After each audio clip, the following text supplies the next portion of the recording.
বাচ্চা মানুষ করা আর বাচ্চাকে পড়ানো প্রায় একই কষ্ট।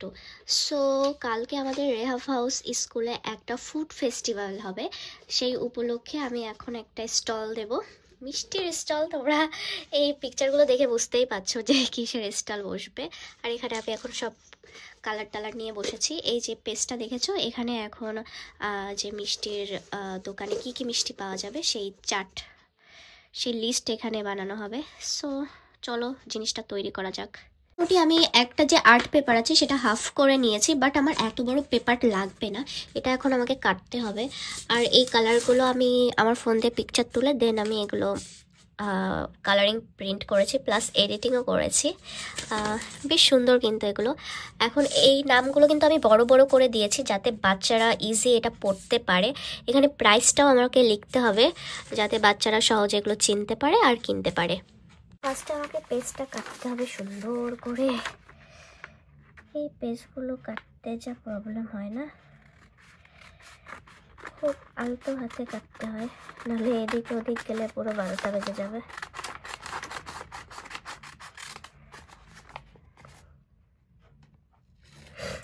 এখন স্কুলে এত অনুষ্ঠান, পড়াশোনার থেকে বেশি এইসবই বাচ্চাদের শেখানো হয়। আমাদের সময় তো কিছুই হতো না। তো এই যে ফুড ফেয়ার, যে এটা ঠিক ফুড ফেয়ার না, এটা একটা মার্কেটিং সিস্টেম যেটা বাচ্চাদের শেখানো হবে। এখানে বিভিন্ন কিছুর স্টোর বসবে। তো আমি চুজ করেছি মিষ্টি, কারণ কি আমি মিষ্টি খেতে পছন্দ করি না। তো আমি যেটা পছন্দ করি না সেটাই করি, নাহলে আমি দেখা গেল আমি যেটা খেতে পছন্দ করি সেটার স্টোর দিলে আমি সেটাই নিয়ে নেব, অন্যকে কি দেব। আমার এটা পছন্দ না। হ্যাঁ, আমার যেটা খুব পছন্দ সেটা আমার অন্য কাউকে দিতে একদমই ভালো লাগে না। এই জন্য আমি এমন একটা আইটেম চুজ করেছি যেটা আমার একদমই পছন্দ না, সো এটা আমি ইজি বিক্রি করতে পারবো। সো গাইস, ফার্স্ট টাইম আমি মিষ্টি বিক্রি করব, দেখা যাক কতটা কি লাভ হয়।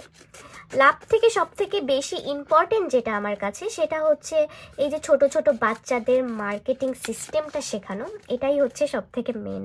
তো মোটামুটি আমি এখানে 6টা আইটেম রেখেছি বিক্রি করার জন্য, কারণ কি এত কিছু থাকলে বাচ্চারা বুঝতে পারবে না যে কোনটা রেখে কোনটা নেব। ওই জন্য বেশি আইটেম করিনি, 6টা করেছি। এখন এগুলো লাগানোর পালা। এখন সেই ডিজাইন আঁকার পালা, মোটামুটি জাতীয় ডিজাইন আঁকবো যেটা আমি সব জায়গাতেই ইউজ করি। সো এই যে স্কেলের যে মাপটা আছে, এই মাপটা মেপে জাস্ট এরকম করে একটা টান দিয়ে, তো এই ডিজাইনটা আমি প্রত্যেকটা পরীক্ষার খাতায়ও এই ডিজাইন করি। আমি আসলে অত ভালো ডিজাইন করতে পারি না, তো ওই জন্য যেটা যতটুকু পারি করি। দেন আমি বেশ সুন্দর একটা হেডলাইন লিখলাম যে মিষ্টি খাও চটপট, কথা বলো ঝটপট। আসলে বাচ্চারা এত সুন্দর মিষ্টি মিষ্টি কথা বলে না, তো কথাগুলো শুনলেই কিন্তু মন ভালো হয়ে যায়। ফার্স্টে আমি রসগোল্লা দিয়েই শুরু করলাম। এখানে আমি এই ফেভিকল যে গাম জল আঠা যেগুলো, সেগুলো ইউজ করছি। কোনো মতে লাগলেই হলো, উঠে না যায় ভয়ে রয়েছে। এগুলো না বেশি প্রেস করলে চারদিকটা বেশ ছড়িয়ে যায়, এই জন্য ভালো লাগে না আমার এই জিনিসটা। এরপরে আমি ওই এক ইয়ের মতন ফাঁকা নিচ্ছি। এরপরে এই যে এই গুড়ের রসগোল্লা, এটা দেব। এই কর্নারে কর্নারে একটু বেশি দিলেই হয়, জিনিসটা বেশ তাহলে ভালো করে আটে। আমার নাক পুরো অফ হয়ে গেছে, ঠিক করে কথাও বলতে পারছি না। প্রাইস লিখতে হবে, তার জন্য আমি একটা ওষুধের মুটকি নিচ্ছি। জিনিসটা এখানে বেশ দেব, প্রাইসগুলো বেশ তাহলে সুন্দর লাগবে, ওরা বুঝতেও পারবে, ওদের ভালোও লাগবে প্রাইসগুলো। এই স্টোরটা আসলে বড় যে বাচ্চাগুলো আছে তারা স্টোরে বসবে, আর ছোট যে বাচ্চারা আছে তারা তো আসলে এসব মার্কেটিং কিছু বোঝে না, তো তাদেরকে আসলে হেল্প করব আমরা। এবার আমি এই ঠিক মাঝখানে প্রাইসটা লিখবো। প্রাইসগুলো বেশ কালারিং কালারিং দিতে হবে যাতে ওদের চোখে খুব ভালো ফোটে আর ওরা বুঝতে পারে।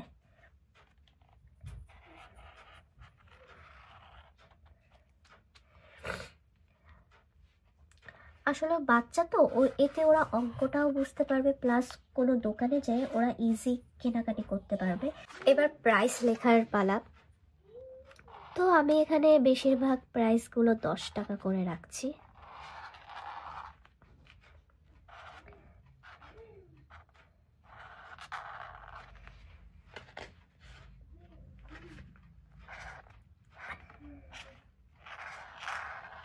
সো লেখাগুলো আরও বেশি ভালো বোঝার জন্য আমি একটু আন্ডারলাইন করে দিচ্ছি ব্ল্যাক কালার দিয়ে। ছোটোবেলায় না আমার এই ব্ল্যাক কালার দিয়ে আন্ডারলাইনগুলো করতে বেশ ভালো লাগতো,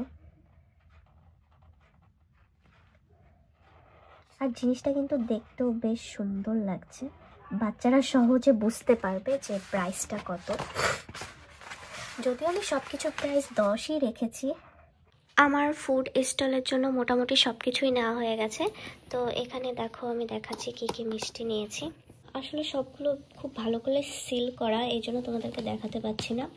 বাট এই যে সেই ডিম মিষ্টি, এখানে সেই ইলিশ মাছের পেটি মিষ্টি যেটা আমার খুব ফেভারিট, আর এটা হলো নলিন গুড়ের মিষ্টি, এখানে এমনি রসগোল্লা, আর এটা হলো সানার জিলেপি, আর এটাতে রয়েছে দই। তো সবগুলো যেহেতু প্যাকিং করা রয়েছে তাই আমি তোমাদেরকে দেখাতে পারলাম না, পরের ভিডিওতে অবশ্যই দেখাবো। আর আমি এখানে সার্ভ করার জন্য বাটি নিয়ে নিয়েছি, আর এই যে চামচ প্লাস্টিকের, আর এখানে এটা আমি দইয়ের জন্য ইউজ করবো, আর এগুলো মিষ্টি তোলার জন্য। সো গাইস ফাইনালি আমার মেনু চার্টটা কমপ্লিট হয়ে গেছে বানানো, আর আমি দেখো পরে মোম রং দিয়ে গাঢ় গাঢ় করে দিয়েছি যাতে বাচ্চারা সহজেই বুঝতে পারে লেখাগুলো। আর এই যে দাম, প্রত্যেকটার দামই আমি 10 টাকা করেই রেখেছি।